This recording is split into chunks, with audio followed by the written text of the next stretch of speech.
In this lesson, we're going to take a look at the interface for BricsCAD. When you launch BricsCAD, the first thing that you're going to see is the welcome screen located on the left-hand side of the welcome screen.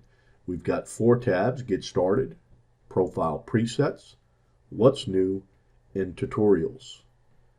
For this lesson, we're going to focus predominantly on the Get Started tab. When I select that tab, we can see that I've got the option to create a new drawing, open other drawings, or start from a template.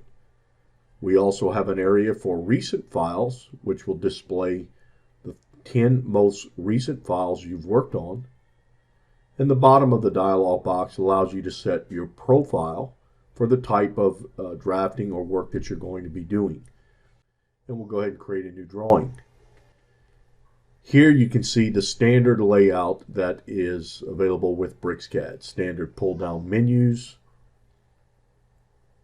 standard toolbars, all interface elements you'll be familiar with.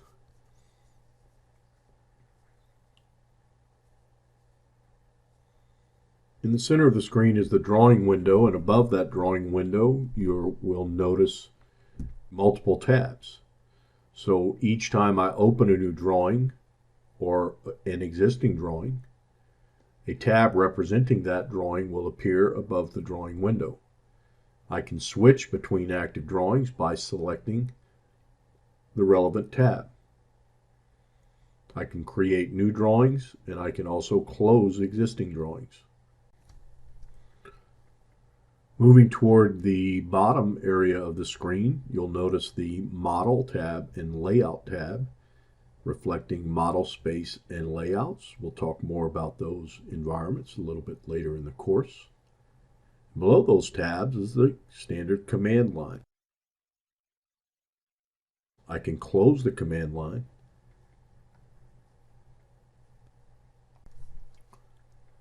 So even if the command line is closed, you'll notice as I type a command, it still appears in the status bar, bottom left corner of your screen. With the command line closed, as I interact with the application, command and history and the options will appear ghosted over the drawing window.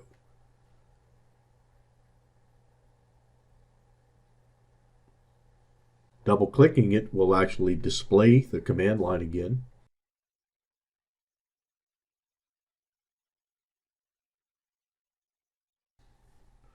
Located below the command line is the status bar.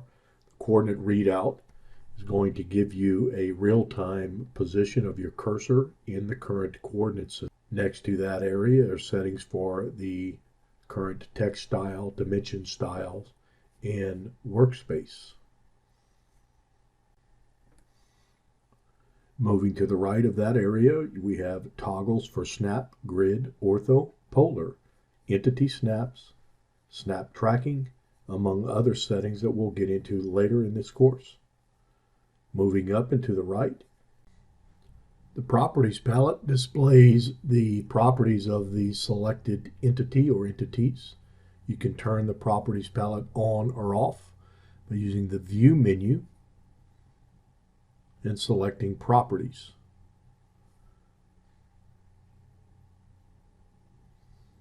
You can right-click on any icon and choose Tool Palettes to display the tool palettes.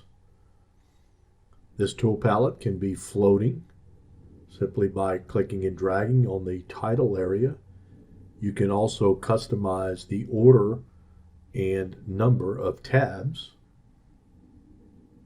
So here you can see I simply drag and drop to reorder the tabs. A simple click and drag below the property palette will dock the tool palette in that location. Okay, let's spend a little time getting set up for the next area that we want to look at. I'm going to create some basic geometry here.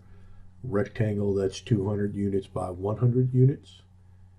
And the next thing I want to do is center a circle. So I'm going to use Entity Snap Tracking to center a 35 millimeter circle at the center of that rectangle.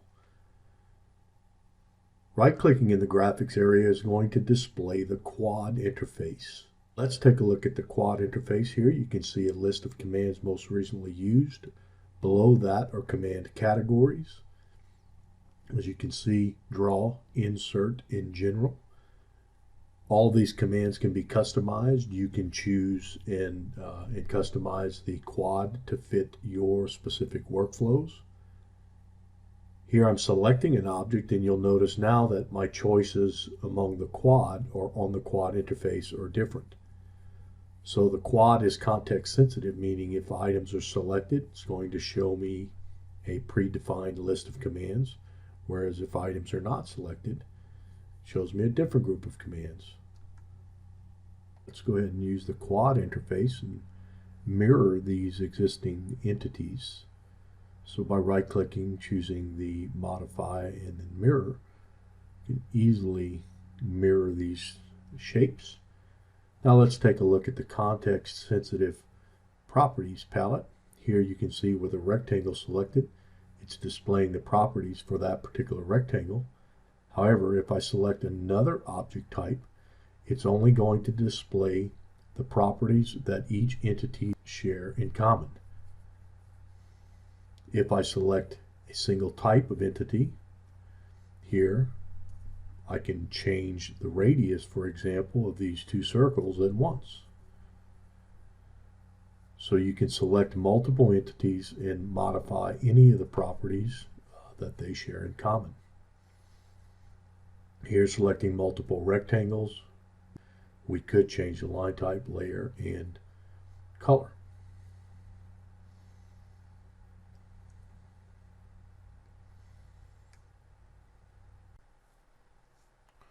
Okay, the next interface element that we're going to take a look at is the look from controls. So normally, by default, located on the top right-hand corner of your drawing window, the look from control allows you to quickly go to predefined views of your 3D model or even your 2D drawing. So here you can see as I select various sides or parts of the look from control, the view is changing.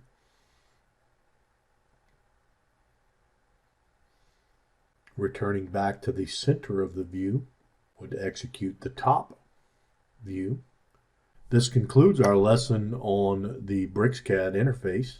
As you progress through this course, you'll be given the opportunity to try different elements of the user interface and figure out which one best fits your drawing style.